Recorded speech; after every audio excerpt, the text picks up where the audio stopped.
Assalamualaikum warahmatullahi wabarakatuh. Perkenalkan, nama saya Herini Mulia dengan NIM 21043040 dari jurusan akuntansi S1.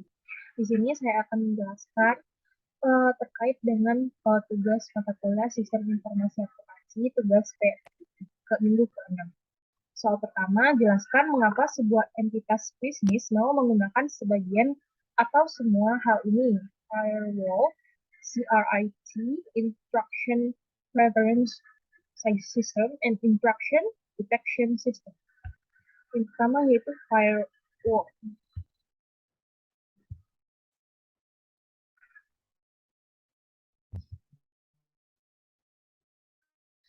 Firewall adalah sebuah sistem keamanan jaringan dan komputer agar terhindar dari ancaman atau sebagai sekat dalam membatasi komputer atau jaringan internet.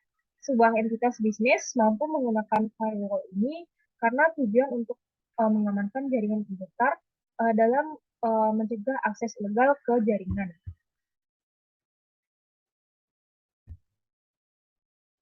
Data ini dapat teridentifikasi untuk dilakukan penyaringan sehingga aliran data tersebut dapat dikendalikan untuk mencegah dari ancaman dan bahaya yang datang dari jaringan.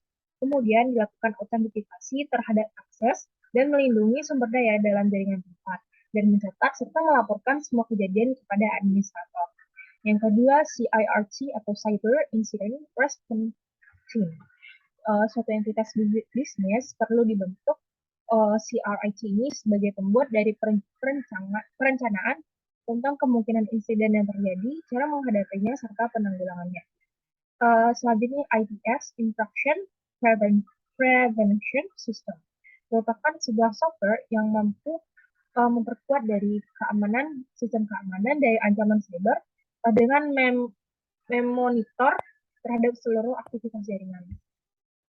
Selanjutnya ada IDS, yaitu Intrusion Detection System, yaitu sebuah aplikasi untuk yang mendeteksi aktivitas yang mencurigakan atau serangan serta penyalahgunaan dalam sistem jaringan. Penerapan ini sangat dibutuhkan untuk pengamanan perusahaan.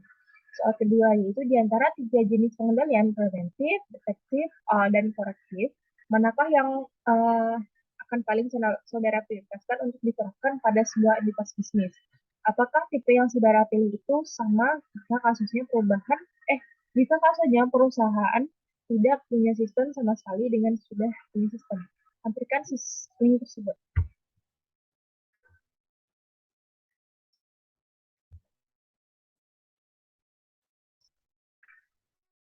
Baik, dari tiga jenis pengendalian tersebut, preventif, detektif, atau korektif, menurut saya memprioritaskan preventif untuk diterapkan pada sebuah entitas bisnis. Karena dengan sistem pengendalian preventif ini merupakan sistem pengendalian yang bertujuan untuk mencegah terjadinya sebuah penyimpangan atau permasalahan. Jadi pengendalian ini tuh terbilang mudah karena dibanding dari tipe yang lainnya. Karena pengendalian preventif ini bersifat mencegah untuk di awal sebelum terjadinya sebuah masalah. Uh, jadi pengendalian ini diterapkan melalui standar, kebijakan, dan aturan. Jadi bagi perusahaan yang belum memiliki sistem sama sekali, bagi saya pengendalian preventif ini cocok untuk dijadikan prioritas karena dapat memudahkan dalam pengendalian internal operasionalitas bisnis tersebut. Contohnya seperti dibuatnya standar operasional, prosedur untuk sebuah kegiatan bisnis, dibuatnya pemilihan fungsi, dan dibuatnya rentang otorisasi dalam sebuah entitas. Selanjutnya soal nomor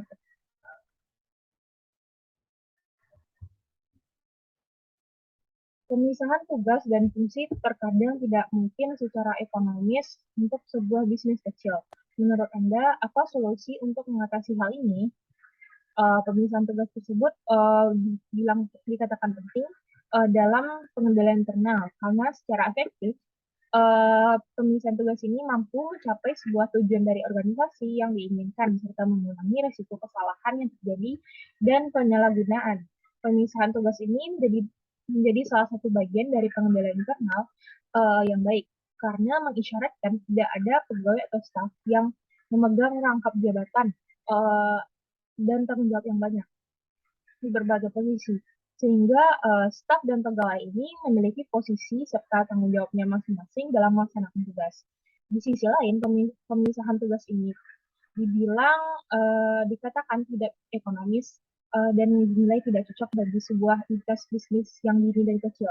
Hal ini karena pembagian tugas ini membutuhkan banyak tenaga kerja dan staf untuk menempati suatu posisi, uh, banyak posisi yang tersedia.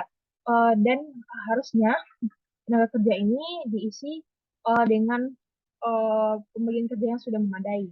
Selanjutnya, suatu entitas juga perlu untuk mengeluarkan banyak biaya untuk membayarkan gaji dan upah karyawannya. Sehingga bagi suatu entitas bisnis yang kecil dan ini uh, di, dikhawatirkan tidak mampu mengimbangi antara kemampuan bisnisnya dengan operasional yang besar. Selanjutnya soal nomor 4.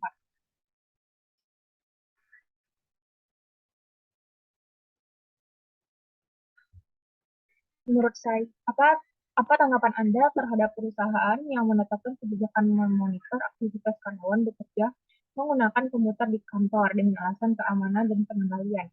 Menurut saya, tindakan perusahaan dalam menetapkan kebijakan memonitor aktivitas karyawannya menggunakan komputer itu sudah benar dan diperlukan. Karena ancaman dan kecurangan bisa saja terjadi di manapun dan kapanpun. Bahkan kecurangan tersebut bisa jadi dilakukan oleh pihak internal itu sendiri. Jadi, uh, jadi rancangan perusahaan dalam menggunakan komputer untuk memonitor kinerja karyawannya dan mengendalikan serta menelusuri dan mendeteksi mampu mampu mendeteksi apabila terjadi aktivitas yang mencurigakan dan membahayakan data perusahaan. Sehingga dengan hadirnya monitor aktivitas komputer ini, pihak perusahaan dapat mengontrol aktivitas yang terjadi sehingga mampu meminimalisir dan menekan terjadinya kejahatan serta kecurangan yang terjadi di lingkup internal perusahaan. Baik, sekian yang dapat saya sampaikan. Terima kasih atas atensinya. Mohon maaf jika ada kesalahan dan kekurangan dalam uh, penulisan serta penyampaian saya. Terima kasih. Assalamualaikum warahmatullahi wabarakatuh.